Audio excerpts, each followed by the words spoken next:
వంటి అంశాన్ని మనకు అందించడానికి అన్నగారు మన మధ్యలో కూర్చున్నారు. దానికి ముందుగా తొలి పలుకులుగా కొన్ని మాటలు మనం విందాం. మట్టి లోకంలో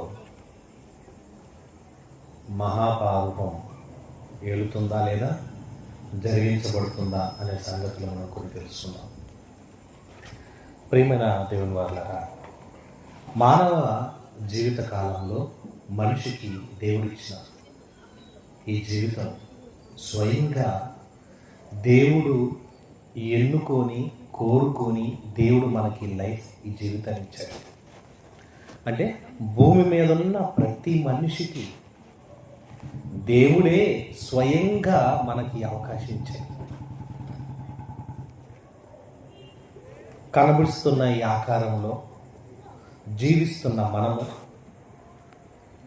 మనం నిలబడటానికి, మనం ఉండటానికి, మనం తినటానికి, త్రాగటానికి, బ్రతకటానికి, దీని అంతటి వెనక దేవుడు మన గురించిన ప్రణాళిక ఆయన లెక్కలో ఉంది. అయితే మానవ ఆయుష్కాలం భూమి మీద అతి కొద్ది కాలమే అని అన్నాడు. ఎందుకని? ఈ భూమి మీద మానవ ఆయుష్కాలం అతి చిన్నదా? అవును, 60-70 సంవత్సరాలు మనం గొప్ప అనుకుంటున్నాం. దేవుడిచ్చిన ఈ 60-70 సంవత్సరాలు దేవుని లెక్కలో చాలా తక్కువ అండి. ఆయన అనుకున్నది ఈ భూమి మీద మానవ బ్రతుకి అతి చిన్న, అతి స్వల్ప కాలం మానవ ఆయుష్కాలం. ఇంత తక్కువ కాలాన్ని మానవునికి దేవుడు ఇచ్చినప్పుడు మనిషి ఏమో ఇక్కడ ఎక్కువ కాలం ఉంటున్నానేమో అనుకుంటున్నాడు 60-70 సంవత్సరాలకే. కానీ దేవుడైతే తన దగ్గర మనం ఉండాలని కోట్ల సంవత్సరాలు, ఆ కోట్ల సంవత్సరాలకు కూడా మితిలేని అనంత అత్యధికమైన సంవత్సరాలు మన మధ్యలో అన్నగారు వాక్యాన్ని అందించడానికి విజయరావు అన్నగారు వచ్చారు. చక్కగా ఆహ్వానించుకుందాం. చాలా సంతోషంగా. ఇక దేవుడు ఆలోచన ఏంటంటే యుగయుగాలు మనిషిని తన దగ్గర ఉంచుకోవాలని. భూమి మీద బతకటానికి మానవ ఆయుష్కాలంలో శరీరాన్ని ఇచ్చిన కాలము అతి తక్కువ కాలం అయితే, భూమి మీద ఈ జీవిత కాలము దేవుని కొరకును బ్రతకాలని అతి తక్కువ కాలం దేవుని కొరకు బ్రతికితే మితిలేని కాలం, అనంతకాలం మానవునికి గిఫ్ట్గా దేవుడిచ్చాడు. అంటే ఒక 100 ఏళ్ళ కాదు, ఒక 10,000 సంవత్సరాల కాదు, కొన్ని 1,00,000 సంవత్సరాల కాదు, కోటి సంవత్సరాల కాదు, అనంత కోటి సంవత్సరాలు, ఇక కోట్ల సంవత్సరాల కూడా మితిలేని ఆయుష్కాలాన్ని పరలోకంలో మానవుడు జీవించడానికి దేవుడు అవకాశం ఇచ్చాడు. ఇక్కడున్న కాలం ఎంత? మహా అయితే 60 ఏళ్ళు 70 ఏళ్ళు. 60 ఏళ్ళు 70 ఏళ్ళు ఉన్న ఈ జీవిత కాలం కంటే కోటాను కోట్ల సంవత్సరాల ఆయుష్కాలాన్ని మనకిచ్చాడంటే దేవుడికి మన మీద ఎంత ప్రేమ ఉందంటే, మరి ఈ భూమి మీదకి వచ్చినాక ఏ మనిషి అయినా నేను నా కొరకు బ్రతుకుతాను అన్నాడంటే, తన కొరకు బ్రతుకుతున్నాడంటే మహాపాపం అన్నాడండి దేవుడు. చిన్న పాపం కాదంటే మరింత పాపం. ఎందుకంటే భూమి మీద దేవుడు మనల్ని తన కొరకు బ్రతకమని కొద్ది కాలం, అల్పకాలం ఇచ్చాడు. జయశాలి గారు కూడా మన లైవ్లో మానవ ఆయుష్కాలం లెక్కలు కట్టాడు. దేవుడి లెక్కలో మానవుని ఆయుష్కాలం మినిమం ఎంత? 45 నిమిషాలు. ఒక పీరియడ్, స్కూల్లో పిల్లలకు పాఠం చెప్పి ఒక పీరియడ్ ఎంత ఉంటుందో అంత టైం, దాన్ని అల్పకాలం అన్నాడు. అల్పకాలము మానవునికి ఆయుష్కాలం ఇస్తే, ఈ అల్పకాలము నా కొరకు బ్రతుకుతానంటే అది మహాపాపం అన్నాడండి. ఈ భూమి మీద ఎంతో మంది మనుషులు ఇలాగే బ్రతుకుతానికి అలవాటు పడ్డారు, ఇలాగే బ్రతుకుతూ ఉన్నారు. ఇలా బ్రతకటం వలన దేవుడు అస్సలు ఒప్పుకోవట్లేదండి. భూమి మీద ఉన్న ప్రతి మనిషి తన కొరకు బ్రతకాలని కొద్ది కాలం 60-70 ఏళ్ళ ఆయుష్కాలం నీకు ఇస్తే ఈ 70-80 సంవత్సరాల ఆయుష్కాలములో మానవుని యొక్క జీవితకాలం ముగిసిపోతుందంటే చాలా తక్కువ టైం. ఈ కొద్ది టైము దేవుళ్ళో నువ్వు ఉంటే యుగ యుగాలు దేవుళ్ళో నువ్వు బలపడతావని ఆనందపడ్డాడు ఆయన. అందుకనే ఒక మాట అన్నాడండి. ఏమన్నాడు తెలుసా? లోకస్వార్త 16వ అధ్యాయము 25వ వచనంలో ధనవంతుడు చనిపోయి పాతాళానికి వెళ్ళిపోయినప్పుడు అబ్రహాం గారు ధనవంతుడితో ఒక మాట అంటున్నాడు. అందుకు అబ్రహాము, కుమారుడా, నీవు దేవుడు నీకిచ్చిన జీవితకాలం 70-80 ఏళ్ళు అయితే ఈ నీ జీవిత కాలములో నీకిష్టమైనట్టు, ఎక్కడండి? భూమి మీద నీకిష్టమైనట్టు బ్రతికావు, నీకిష్టమైనట్టు సుఖమును అనుభవించావు. అది నీకిష్టమైనట్టుగా బ్రతికావు. నీ ఇష్టం కోసం దేవుడు పంపించలేదు కదా. నీకిష్టమైనట్టు బ్రతికావు. అంటే మనిషి భూమి మీద తనకిష్టమైనట్టుగా బ్రతకటం మహాపాపమా? అవును. ఆజ్ఞ అతిక్రమమే పాపం అన్నాడు. భూమి మీద మనందరి కొరకు ముందుగా సిద్ధపరిచిన సత్క్రియలు చేయుటకై నిన్ను పంపిస్తే ఆ క్రియలు మానేసి నీ క్రియల్లోకి వెళ్ళిపోతే, నీ పనుల్లో నిమగ్నం అయిపోతే, నీ బ్రతుకంతా నీ కోసమే నువ్వు బ్రతికితే, నీకు నచ్చినట్టుగా నువ్వు బ్రతికితే మహానేరం అన్నాడండి. ఆ నేరానికి శిక్ష ఎంతకాలం? యుగయుగాలు అనంత శిక్ష. అల్పకాలము భక్తిగా బ్రతకలేని ప్రతి మనిషికి అనంతకాలపు శిక్షణ ఇవ్వడానికి దేవుడు సిద్ధపడిపోయాడు. పోనీ అల్పకాలం భక్తిగా బ్రతికావు అనుకోండి, యుగయుగాలు తరతరాలు నిన్ను దేవుడు కరుణిస్తూనే ఉన్నాడండి. నిజమండి? అవును. అల్పకాలము దేవుల్లో భక్తిగా బ్రతికిన ప్రతి మనిషిని యుగయుగాలు కరుణిస్తానన్నాడు. అల్పకాలము దేవుని సందులో భక్తిలో ఉండని ప్రతి వాడిని యుగయుగాలు అనంతకాలపు శిక్ష విధిస్తానని సిద్ధపడిపోయాడు. అల్పకాలమా? కొద్ది కాలం దేవుళ్ళో బ్రతికితే అలా బ్రతికిన వాళ్ళలో ఒక వ్యక్తిని మనం చూసినట్లయితే ఆ వ్యక్తి బ్రతుకు జీవితం ఎంత గొప్పగా దేవుడు అన్నాడు తెలుసా? లోకాసువార్త 1వ అధ్యాయం 54వ వచనాన్ని ఒకసారి మీరు చూసినట్లయితే, లోకాసువార్త 1వ అధ్యాయము 54వ వచనంలో మంచి మాటను దేవుడు రాయించండి. ఇక్కడ ఎవరి గురించి మాట్లాడతాడు తెలుసా? అబ్రహామునకు. అబ్రహాముతో దేవుడు మాట్లాడుతూ అంటున్నాడు, అతని సంతానమునకు యుగాంతము వరకు, యుగాంతం వరకు అంటే యుగాంతం వరకు తన కనికరము చూప జ్ఞాపకము చేసుకొందునని మన పితరులతో సెలవిచ్చినట్టు. అబ్రహాం గారు దేవుని నమ్మాడు గనక దేవుడు ఏమన్నాడు తెలుసా? యుగాంతం వరకు. యుగాంతం ఎప్పుడో తెలియదు ఎవరికి. యుగాంతం వరకు తన యొక్క సంతతిని చూసారు. ఏమన్నాడండి? అబ్రహాము దేవుని నమ్మినందుకు అతని సంతతిని, అతని పేరు పెట్టుకున్న ప్రజలను, తన వారసులను, తన వాళ్ళను దేవుడు అంటున్నాడు తన కొరకు, తన యొక్క విశ్వాసులుగా ఉన్న వారిని, వారందరూ ఏమన్నాడు తెలుసండి? తన కనికరము చూప జ్ఞాపకము చేసుకుందని మన పితరులతో చెప్పేశాడు.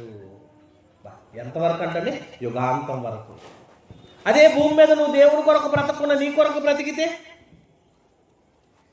ధనవంతుడు అంటున్నాడు దేవుణ్ణి నమ్మలేదు, తన ఇష్టానుసారంగా బ్రతికాడు.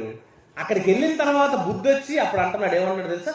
తండ్రి అబ్రహాము, తండ్రివైన అబ్రహామా, భూమి మీద నా తండ్రి అంటే నాకు 5 సహోదరులు ఉన్నారు. ఎంతమంది ఉన్నారంటండి? ఎవరింట్లో? ధనవంతుడి ఇంట్లో కాదు, వాళ్ళ నాన్న ఇంట్లో. మళ్ళా ఈయన సపరేట్ అయిపోయాడు. ధనం వచ్చేపటికి అహంకారం, గర్వం వచ్చేసి గొప్పవాడు అనుకున్నాడు. వాళ్ళ నాన్న ఇంట్లో, మళ్ళీ ఈయన ఇంట్లో కూడా కాదు. వాళ్ళు పేదవాళ్ళు ధనవంతులో తెలియదు. వాళ్ళ నాన్న ఇంట్లో ఉన్న నా తండ్రి అంటే ఎంతమంది ఉన్నారు? నాకు 5 సహోదరులు. అక్కడ కూడా కలయికలేవా? చాలామంది ధనము, అహంకారము, గర్వమును, ద్వేషమును, పగను, కక్షలు, అసూయలు ఎన్ని తెచ్చిద్దండి. వాటన్నిటిని తీసుకొచ్చి మనిషిని ప్రేరేపణ చేసి నాశనానికి తీసుకెళ్ళిపోద్ది. అలాంటి ధోరణిలో, అలాంటి దశలో ఉన్న ఈ పరిస్థితుల్లో ధనవంతుడు తనకిష్టమైనట్టుగా బ్రతకటం వల్ల అల్పకాలము లోకంలో తన ఇష్టానుసారంగా బ్రతికిన బ్రతుకును బట్టి యుగయుగాలు నరకానికి వెళ్ళిపోయే పరిస్థితికి వెళ్ళిపోయాడు. మరి అబ్రహాం గారు దేవుని మాట విని దేవునికి లోబడ్డందుకు, దేవునికి తనకి ఇష్టాన్ని దేవునికి పనిలో నెరవేర్చినందుకు, హెబ్రీ పత్రిక 11వ అధ్యాయము 17వ వచనం చూడండి. ఏం చేశాడు? యేసుప్రభు ఏమైనా ఉన్నాడు అక్కడ? మన వాక్యం విని యేసుప్రభు గారు వెంబడించి వాక్యం విని నేర్చుకున్నాడు అంటే లేదే. యేసుప్రభు పుట్టని టైంలో, యేసుప్రభు రాని టైంలో అబ్రహాము విశ్వాసంగా ఉన్నాడంటే విశ్వాసం అన్న ఎలా బలపడాడు, ఎంతగా బలపడ్డాడు అబ్రహాము చూద్దాం. హెబ్రీ పత్రిక 11వ అధ్యాయం 17 నుంచి చూశారండి. అబ్రహాము పరిశోధింపబడి విశ్వాసమును బట్టి ఏమనుకున్నాడు తెలుసండి? దేవుడు అడిగాడు కదా, నా కుమారుని దేవుడు అడిగాడు. పుట్టినప్పటికి 100 ఏళ్ళప్పుడు బిడ్డనిచ్చాడు, 99 ఏళ్ళకి 100 ఏళ్ళకి బిడ్డనిస్తే లేక లేక లేక లేక పుట్టిన బిడ్డను దేవుడు గిఫ్ట్గా ఇచ్చిన ఆ బిడ్డను అల్లారు ముద్దుగా పెంచుకున్న ఆ బిడ్డను నాకు ఇవ్వవా అని దేవుడు అడిగినప్పుడు దేవునికి ఇవ్వటానికి ఏ మాత్రం వెనకాడలేదండి. తన శరీరంలో అవయవాలలో తన మనస్సులో కూడా ఎక్కడ సంకోచించలేదండి. ఎక్కడ సంకోచించకుండా మనస్ఫూర్తిగా హృదయపూర్వకంగా తన బిడ్డను ముక్కలుగా నరకటానికి దేవుడి కొరకు సిద్ధపడిపోయాడండి. తల కాళ్ళు చేతులు ముక్కలుగా నరికేలా అర్పించగా బలిగా అర్పించడానికి ముక్కలుగా నరకడానికి సిద్ధపడిపోయాడు. ఆ పాటలుగా నరకాలని. కానీ అతనికి ఉన్న నమ్మకం ఏంటి తెలుసా? నా బిడ్డను ఎన్ని పాటలుగా చేసినా ఆ పాటలని దేవుడు ఎలా అతికిస్తాడో చూద్దాం అనుకున్నాడేమో. నమ్మకం. అబ్రహాము పరిశోధింపబడి ఏమంటున్నాడు తెలుసండి? కిందకి చదవండి. అబ్రహాము పరిశోధింపబడి విశ్వాసమును బట్టి ఇస్సాకును బలిగా అర్పించాడంట. మనస్ఫూర్తిగా ఇచ్చేశాడు. ముందే మనసులో ఇచ్చేయాలనుకున్నాడు, ఇచ్చేశాడు. పలానా కొట్లోకి వెళ్ళి చిల్లర బాకీ ఉంది ఇచ్చిరా అని తండ్రి చెప్పి నీకు 100 రూపాయలు ఇచ్చినాడు అనుకోండి, ఇచ్చేసినట్టే తీసుకెళ్ళి ఇచ్చేసావు అంతే. ఇవ్వకముందే ఇవ్వటానికి సిద్ధపడిపోయా, మనస్ఫూర్తిగా తీసుకెళ్ళిపోతావు అంటే ఇవ్వటానికి నువ్వు సిద్ధపడిపోయావు. అక్కడ తండ్రి అయిన దేవునికి ఆ మాట ప్రకారంగా తన కుమారుని బలిగా మనస్ఫూర్తిగా ముందే ఇచ్చేశాడు. అది చూశాడండి అబ్రహాముని. అబ్రహాము ఎంత విశ్వాసమయ్యా నీకు, ఎంత నమ్మకం నేనంటే, నా మాట అంటే అంత ఇష్టమా? అది కాదు 12వ అధ్యాయం 1వ వచనం చూడండి. నా మాట అంటే అంత ఇష్టమా? నేను చెప్పిన మాట అంత వింటావా? అలా విన్నాడు కాబట్టే భక్తుల జాబితాలోకి వెళ్ళిపోయాడు, విశ్వాసుల జాబితాలోకి వెళ్ళిపోయాడు. అసలు అబ్రహాముకి ఇచ్చినటువంటి విలువ దేవుడు ఎంత గొప్పగా ఇచ్చాడు. ఇక్కడ ఈ మాట చూసినట్లయితే ఆదికాండం 12వ అధ్యాయము 1వ వచనం 2వ వచనం చూడండి. యెహోవా అబ్రహాముతో అంటున్నాడు. అబ్రహాము ఏం తెలియదు, దేవుడు చూడలేదు, దేవుడు ఎవరో తెలియదు, ధర్మశాస్త్రం లేదు, చెప్పడానికి ఎవరు లేరు, ప్రవక్తలు లేరు, న్యాయాధిపతులు లేరు, బోధకులు ఎవరు లేరు. ఏమి లేని కాలంలో, ఎవ్వరు లేని టైంలో అబ్రహాం గారితో దేవుడు మాట్లాడుతున్నాడు. అబ్రహాముతో అంటున్నాడు, నీవు లేచి ఏమంటున్నాడు తెలుసా? నీ దేశము నుండి, నీ బంధువుల నుండి, నీ తండ్రి ఇంట నుండి బయలుదేరు. నువ్వు బయలుదేరినాయన. బయలుదేరగానే ఏం చేశాడు తెలుసండి? ఆగుతండి, కొంచెం లేట్ ఉంది, కొద్దిసేపు నాకు వస్తాను, తర్వాత వస్తాను అనలేదండి. దేవుడు బయలుదేరమన్నాడు. ఏ టైం అయినా సరే అదే బయలుదేరిపోయాడండి. మాట విన్నాడు.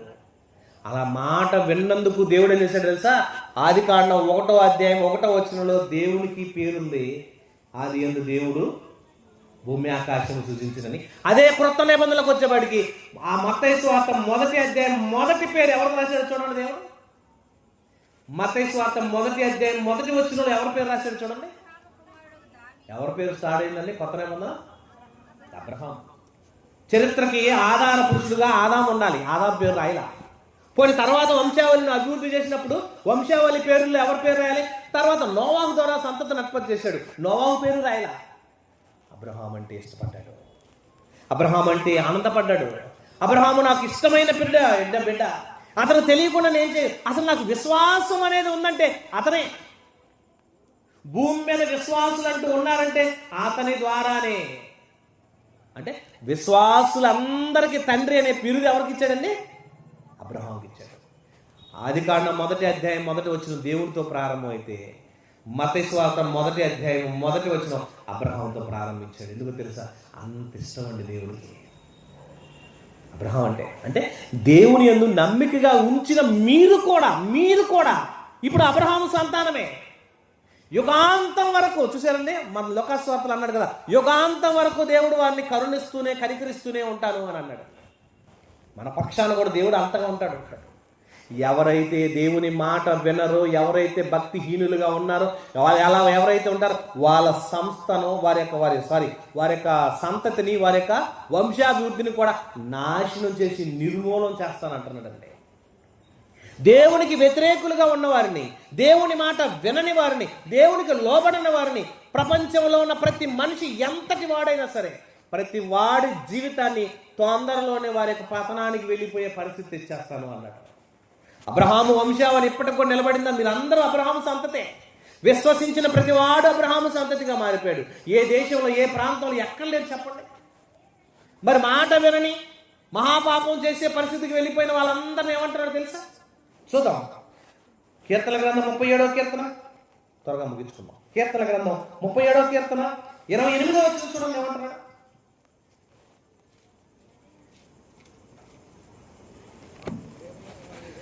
కీర్తన గ్రంథం 37వ కీర్తన, దగ్గరలో ఉన్న వాళ్ళు చదువుదామా, దూరం ఉన్న వాళ్ళకి వినపడదు. ఏలయనగా యెహోవా న్యాయమును ప్రేమించువాడు, ఆయన తన భక్తులను విడవడు. వారెన్నటెన్నటికి కాపాడబడుదురు. వారెన్నటెన్నటికి కాపాడబడుదురు. అయితే భక్తిహీనుల సంతానము నిర్మూలమగును, నాశనానికి వెళ్ళును, పతనమైపోతుంది. దేవుని నమ్మకపోవటమే మనిషి పాపం అండి. దేవుని నమ్మకపోవటమే దేవునికి విరోధి. ఆయన అంగీకరించకపోవటమే దేవునికి శత్రువు. జ్ఞాపకం చేసుకోండి. అదే అధ్యాయం 38వ వచనంలో అంటున్నాడు చూడండి. ఒకడైనను నిలవకుండా, ఎవడైతే దేవుణ్ణి నమ్మడో, వినడో, మారడో వారి గురించి మాట్లాడుతున్నాడు. ఒకడైనను నిలవకుండా అపరాధులు నశించుదురు, భక్తిహీనుల సంతతి నిర్మూలమగును, పతనానికి వెళ్ళిపోతారు. తరతరాలు ఉంటాయి, మా వంశం గొప్ప అనుకుంటారు. లేదు, దేవుడు త్వరలోనే దాన్ని పతనానికి తీసుకెళ్ళిపోతాడు. అబ్రహాము సంతతి ఇప్పటికి కూడా ఉంది. ఆ సంతానాన్ని ఎంతగా ప్రేమిస్తున్నాడు, యుగాంతం వరకు కాపాడతాడు అంటాడు. అంటే భక్తిగా బ్రతికిన ప్రతి సంతతిని దేవుడు నిర్మూలన చేయడు, వంశాభివృద్ధి చేస్తాడు. నీకు ఆడపిల్లలనే ఇచ్చాడా, భక్తుల జాబితాలో వాళ్ళని కలుపుతాడు. రూతు ఎక్కడో ఉంది, రూతుని తీసుకొచ్చి యేసుక్రీస్తు వారి సంతతికి ఆమెను ఎన్నుకున్నాడు.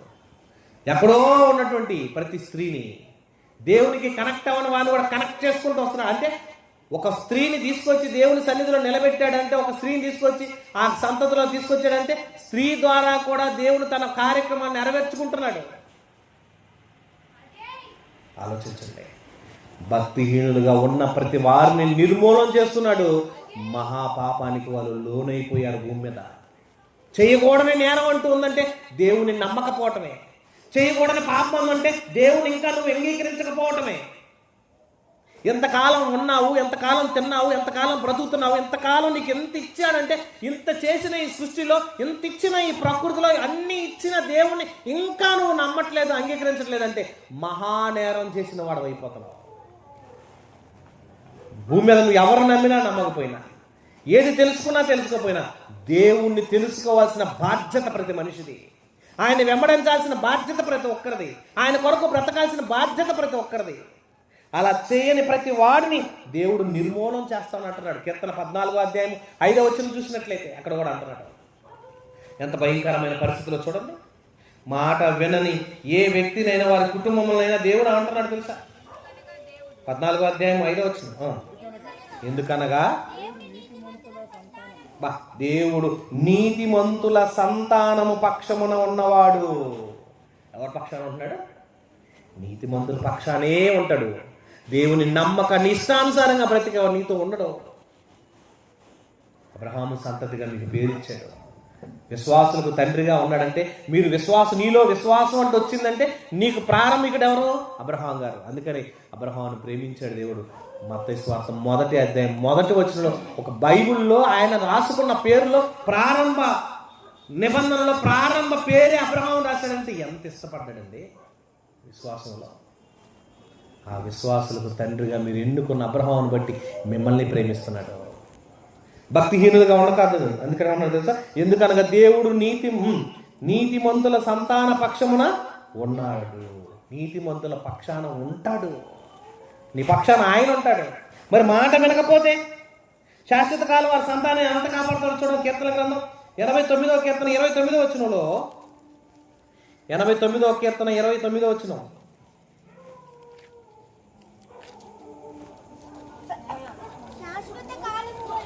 శాశ్వత కాలం వరకు అతని సంతానము ఆకాశం ఉన్నంత వరకు అతని సింహాసనమును నేను నిలిపెదను. ఎంత మంచి మాట అండి. ఆకాశం ఉన్నంత వరకు దేవుని యందు నమ్మకం ఉంచిన నీ పక్షాన ఎంత తోడుగా ఉంటాడు దేవుడు. అవునండి. మరి నమ్మకపోతే ఆఫ్టర్ ఆల్ అండి 70-80 సంవత్సరాలు, ఆఫ్టర్ ఆల్ 70-80 సంవత్సరాలు, ఈ 70-80 సంవత్సరాలు దేవుడు నీకు అవకాశం ఇచ్చాడు. దేవుని పక్షాన బ్రతుకుతావా బ్రతకవా అని. అలా బ్రతికావా యుగ యుగాలు తండ్రి సన్నిధిలో ఉంచుకుంటున్నాడు. అలా బ్రతకలేదా యుగ యుగాలు నరకానికి ఇలుస్తున్నాడు. ఏది కోరుకుంటావు చెప్పండి? మహాపాపం కావాలా, మహాయోగం కావాలా? నీ చేతుల్లోనే పెట్టాడు. అబ్రహాము ప్రేమించాడు. అబ్రహాముని ఎంత ఉన్నత స్థితి తీసుకెళ్ళాడు చూడండి. అబ్రహాము సంతతిగా ఉంటే నీకు కూడా అంత అవకాశం ఇచ్చాడు. ఇంకా నువ్వు మారకుండా, ఇంకా లోకంలో నిండిపోయి, ఇంకా లోక సంబంధం అనుభవించి ఎంతకాలం తింటావు, ఎంతకాలం త్రాగుతావు, ఎంతకాలం బ్రతుకుతావు, ఇంకెంతకాలం ఉంటావు అండి. ఆఫ్టర్ ఆల్ 70-80 సంవత్సరాలు బ్రతుకు. అసలు దేవుళ్ళు ఎక్కడైతే 45 నిమిషాలు నీ బ్రతుకు. యుగ యుగాలుండే లోకం కోసం ఆరాటపడండి. అబ్రహాముని అడిగారు, అయ్యా నువ్వు ఎక్కడ ఉంటున్నావు, ఏంటి నీ సంతతి, ఏంటి నీ పరిస్థితి అంటే ఏమన్నాడు తెలుసండి? మేము పరదేశులం, ఆస్తులు ఉన్నాయి, అంతస్తులు ఉన్నాయి. ఆ ప్రాంతంలో బాగా ధనవంతుడు అబ్రహాము. అయినా కూడా ఏమన్నాడు తెలుసండి? మేము పరదేశులం, అంటే మా ఈ లోకం కాదు అని అంటున్నారు. మనల్ని అడిగితే ఏమన్నా తెలుసండి? మేము గుంటూరు, లేకపోతే మాది ఒంగోలు, లేకపోతే మా బాపట్ల, మా ఊరు పేర్లు చెప్పుకుంటాం, మాది అని. అబ్రహాం అయితే ఏమన్నాడు తెలుసా? మేము పరదేశులం, మా పురం ఇది కాదు, మా పట్టణం ఇక్కడ కాదు, పునాదులు గల పట్టణం కొరకు ఎదురు చూస్తున్నాం, అక్కడికి వెళ్ళాలనుకుంటున్నాం, అక్కడ ఉండాలనుకుంటున్నాం, శాశ్వత కాలం ఉండే లోకం పట్టణం అక్కడ ఉంది మాకు అని అంటున్నాడు. అంత గొప్ప భక్తి అండి, అంత గొప్ప విశ్వాసం ఉంటాయి. ఆలోచించండి. విశ్వాసుల వీరుల జాబితాలో పేరు కలిగిన వాడుగా ఉంటావు. భక్తిహీనులుగా ఉండిపోయి, భక్తిహీనులుగా బ్రతికి ఈ లోక విషయంలో నమ్మకం లేనటువంటి వ్యక్తిగా ఉంటావు. లోకంలో ఏదో గొప్ప ఏదో లాభం అనుకుంటాం కాదండి. మంచిగా భక్తి చేయటమే గొప్ప లాభం అంటండి భూమి మీద. చివరి మాట చూసి ముగించుకున్నాం. తిమోతి రాసిన 1వ పత్రిక 6వ అధ్యాయం 6వ వచనం చూడండి. ఈ భూమి మీద బ్రతకడం ఏంటి తెలుసా? భక్తి చేయటమే భూమి మీద మనిషికి లాభం. ఇంకేం చేసినా నీకు ఉండదు, ఏది చేసినా నీతో రాదు, ఏది నీతో ఉండదు. అబ్రహాముకు లాభకరమైంది ఏదో తెలుసా? భక్తి. మరి నీకు లాభం ఏముండాలి చూడండి. తిమోతి రాసిన 1వ పత్రిక 6వ అధ్యాయం 6వ వచనం, సంతుష్టి సహితమైన దైవ భక్తి గొప్ప లాభ సాధనమై ఉన్నది. ఏదండి లాభం భూమి మీద? దేవుని పనిలో పాల్గొనటం, దేవుని పని జరిగించటం, దేవుని పనిలో ఉండటం, దేవుని కోసం బ్రతకటం, ఇదే లాభం భూమి మీద. నీకు ఇంకేం మిగలదు. ధనవంతుడు విస్తారమైన కొట్లు తెచ్చుకున్నాడు, పంట బాగా పండింది అనుకున్నాడు, కొట్లు ఇప్పించుకున్నాడు, గొప్ప కొట్లు కట్టించుకున్నాడు. ఏమనుకున్నాడు తెలుసా? నా ప్రాణమా తినుము తాగుము సుఖించుము అనుకున్నాడు. ఏమన్నాడు? ఎలా కనపడ్డాడు అలా వెళ్ళిపోయాడు. అలా కట్టుకొని దాచుకున్న వాడిని దేవుడు ఏమన్నాడు? వెర్రివాడా అన్నాడు. ఏది లాభం అంటున్నాడు తెలుసండి? భూమి మీద భక్తిగా బ్రతుకుతూ, భక్తుడుగా జీవిస్తూ, నీతో పాటు నీ సంతతి, నీవును నీ సంతతి ఎలా ఉండాలి తెలుసా? భయభక్తులు కలిగి. 128వ కీర్తన 1వ వచనం అంటాడు. కుటుంబం గురించి మాటలతో అక్కడ మాట్లాడుతుంటాడు. ఏమంటాడు తెలుసా? నీవును నీ కుటుంబము దేవుని ఎడల ఎలా ఉండాలి తెలుసా? భయభక్తులు కలిగి ఆయన త్రోవల యందు నడుచువారు ధన్యులు. నీ భార్య ఫలించింది, నీ పిల్లలు గొప్పగా ఎదుగుతారు, నీ కుటుంబం చక్కగా ఉంటుంది, నీ కుటుంబ వ్యవస్థ అంతా సక్రమంగా నడిపించగలిగిన కెపాసిటీ దేవునికి. ఆలోచించండి ప్రియమైన దేవుని వాళ్ళ. లోకంలో మహాపాపం జోలికి వెళ్ళక నిత్యజీవానికి వారసులు అవుదాం. దేవుని నమ్మని ప్రతి వాడు మహాపాపాన్ని మూట కట్టుకుంటున్నాడు. నమ్మకపోవటమే ఘోరము, నేరం అండి. దేవుని నమ్మకపోవటమే భయంకరమైన నేరం. నేనేదో పాపం చేశాను అనుకో మాకు, అసలు దేవుని నమ్మకపోవటమే పాపం. నమ్మిన వాడు నిత్య జీవానికి వెళ్తాడు, నమ్మని వాడు నిత్య నరకానికి వెళ్ళిపోతాడు. నమ్మి దేవుని కొరకు బ్రతుకుతావో, నమ్మక దేవుని కొరకు నాశనానికి వెళ్ళిపోతారో మీరే నిర్ణయించుకోండి. సమయం చాలదు, కళ్ళు మూసుకొని ప్రార్థన చేసుకుందాం. మహోన్నతుడైన మా తండ్రి, మీ వందనాలు. ఎత్తబడిన మాటల్లో దోషములు ఉంటే క్షమించున్నాయి. ఇదిగో తండ్రి, మాకంటే ప్రియులు పెద్దలు మాట్లాడవలసి ఉంది. నీ కుమారుని బలపరచండి, భద్రపరచండి. ఉన్నతమైన సంగతులు నీ కుమారుడు గారు తెలియజేసి ఆత్మీయంగా బలపరచండి. ఎత్తబడిన మాటలు వారి హృదయంలో ఫలించి అభివృద్ధి పొందలాగిన ఇంకెందరైతే మారు మనసు పశ్చాత్తాపడక లోక సంబంధంగానే ఉంటూ ఇదిగో తండ్రి మహాభయంకరమైన పాపానికి లోనైపోతున్న జీవితాల్లో ఉన్నారు, వారి నా తండ్రి మీ వైపు తిరుగులాగిన, మీ కొరకు జీవించలాగిన, భక్తుల జాబితాలో వారి పేరు ఉండులాగిన సహాయం చేయండి. భక్తిహీనుల సంతతి నిర్మూలన అవుతుందని, భక్తిహీనులు ఇదిగో ఇలా కనపడే అంతలోనే మాయమైపోతారని భయంకరమైన పరిస్థితుల గురించి మాట్లాడారు. ఇదిగో దేవాన్ని బిడ్డలందరినీ జ్ఞాపకం చేసుకోండి. దగ్గర నుంచి దూరం నుంచి శబ్దాంతరం ద్వారా వింటున్న ప్రతి ఒక్కరిని, ప్రతి కుటుంబాన్ని మీరు దీవించి నీ సేవల బలపరిచి అబ్రహాము సంతతిగా నీ బిడ్డలందరూ పేరెన్నిక కలిగిన వారు ఉండటానికి యుగాంతం వరకు కరుణించబడే అవకాశం ఇవ్వమని, ఆకాశం ఉన్నంత వరకు మీ కాపుదలని బిడ్డలు బలపరచమన్నట్టుగా సహాయం చేయమని, ఉన్నతమైన నీ నామాన్ని మహిమ తెచ్చే విధంగా మమ్మల్ని బలపరచమని మా ప్రియుడు, మా ప్రభువు, మా రక్షకుడైన క్రీస్తు వారి పరిశుద్ధ నామమున ప్రార్థిస్తూ వేడుకొంచున్నాము తండ్రి.